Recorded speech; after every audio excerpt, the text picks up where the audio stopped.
Andrew Kelly. I am a student up at Eastern Oregon University. I write for the student newspaper, The Voice, and I also do their layout.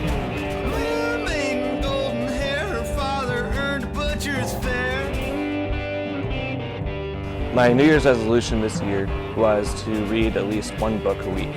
I found that I was getting sucked into my textbooks, which is good because I'm a student, but I would get so tired of doing that reading that I would not read as many novels as I would like to have read. I've always read quite a bit. When I was a kid, I worked at my aunt's bakery. She was the first owner of Needs Bakery, and I'd work there once a week. I'd get my paycheck of about $7, and I'd walk over to Sunflower Books, and I'd spend it on a book, and I'd take it home and I'd read it, and I couldn't wait to work again the next week so I could get another book.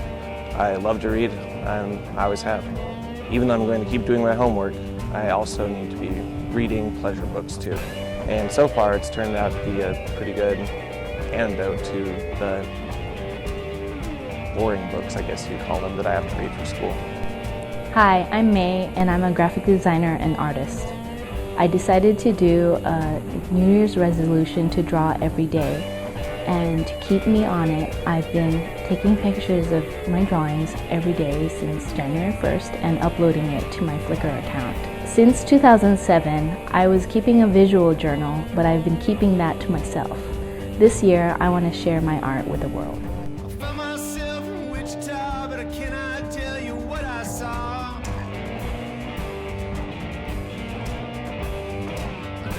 This last month, I read The Player Piano by Kurt Vonnegut. It's an alternative history of the United States where machines have put too many people out of work.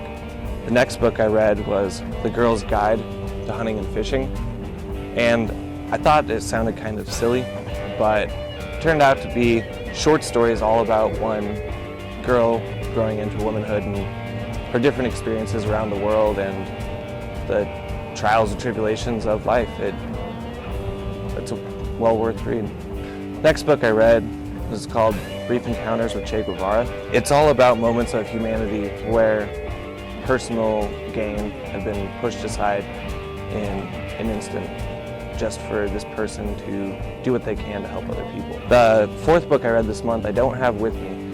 It's called War Dances by Sherman Alexie. It's his newest book, and I don't have it because I had to loan it out to a bunch of friends to read. It is by far one of the top 10 best books I've read in my life.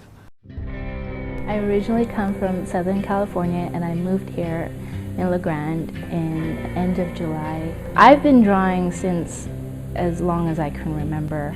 My first memories of drawing were when I was maybe 3 years old or even younger, drawing and jumping on a bed with a crayon on the wall. Since I'm posting every day online, I've found it has definitely made me more accountable to doing artwork at a different level. I've also been receiving comments from people all over the world on my Flickr and Twitter accounts. They've been very supportive, and they've been actually retweeting my posts. And it's a really good feeling that my artwork that has been just sitting in my book is now all over the place. For this month, I'd like to start out with The Great Gatsby by F. Scott Fitzgerald. I've always been told I should read In Cold Blood by Truman Capote.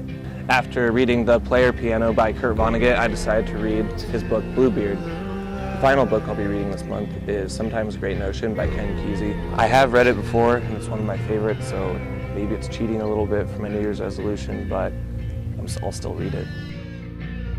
The whole idea behind this New Year's resolution is to embark on a small mission of self-education. I find that although you can be taught quite a bit in school, there's a lot that you can learn on your own, and who better to learn it from than the classics as well as contemporary writers. Those authors are famous for a reason, and it's because they've done something amazing. And by allowing myself to read and interpret and analyze the stories and the metaphors that they've written, I feel that I am in a small way educating myself.